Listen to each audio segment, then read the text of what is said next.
সন্ধেটা খুব সুন্দর করে দিতে আমার কিন্তু ভীষণ ভালো লাগে। তোমরা অনেকেই সেটা জানো। শুভ সন্ধ্যা বন্ধুরা, কেমন আছো সবাই? আশা করি সবাই খুব খুব ভালো আছো। তো অনেক দিন পর কিন্তু আজকে ধুনো দিলাম। তোমরা তো দেখেছো আমি ধুনো দিতে কতটা ভালোবাসি, মানে ধুনোর গন্ধটাই আমার কাছে মানে অসাধারণ লাগে। আমার তো মনে হয় এর চেয়ে ভালো পারফিউম পৃথিবীতে আর কিচ্ছু নেই, এত সুন্দর লাগে। আর দেখো আজকে কিন্তু ঝুলনের এখানটাও আমি পুজো করে নিচ্ছি। তো আজকে যেহেতু তোমাদের দাদা ভাই বাড়ি এসেছে, সেই কারণে ওকে দিয়ে কিন্তু একটু ছোবড়া কাটিয়ে রেখেছিলাম, মানে ছোবড়াটা আমার শেষ হয়ে গেছিলো। আর আমার তো হাতে ব্যথা, আমি তো ছোবড়া কাটতে পারি না।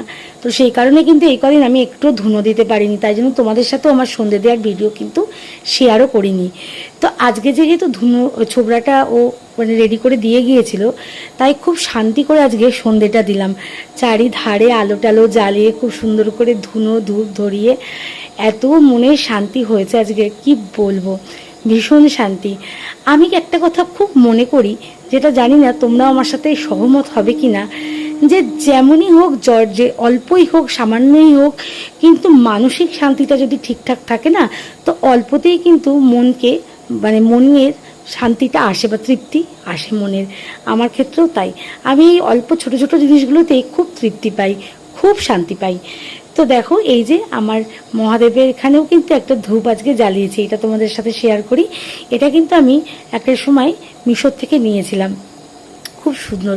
তো সন্ধে হলে এখানেও একটু ধূপ ধরিয়ে দিই। আর এই যে আমার গোপাল ঠাকুর কিন্তু আজকে খুব সুন্দর করে পোশাক টোশাক সব পরে নিয়েছে। আর এখন যেহেতু ঝুলন চলছে, সেহেতু এখানেও কিন্তু সন্ধে আমাকে রোজই দিতে হয়, মোমবাতি জ্বালিয়ে পুজো করে রাধা মাধবের করতে হয়। তো আলোগুলো যখন জ্বালাই না, এত ভালো লাগে, মনটা কিন্তু ভরে যায়। তো কেমন লাগলো আমার ভিডিওটা তোমরা কিন্তু অবশ্যই জানিও। আবার দেখা হবে তোমাদের সাথে আমার জীবনের একটা নতুন গল্প।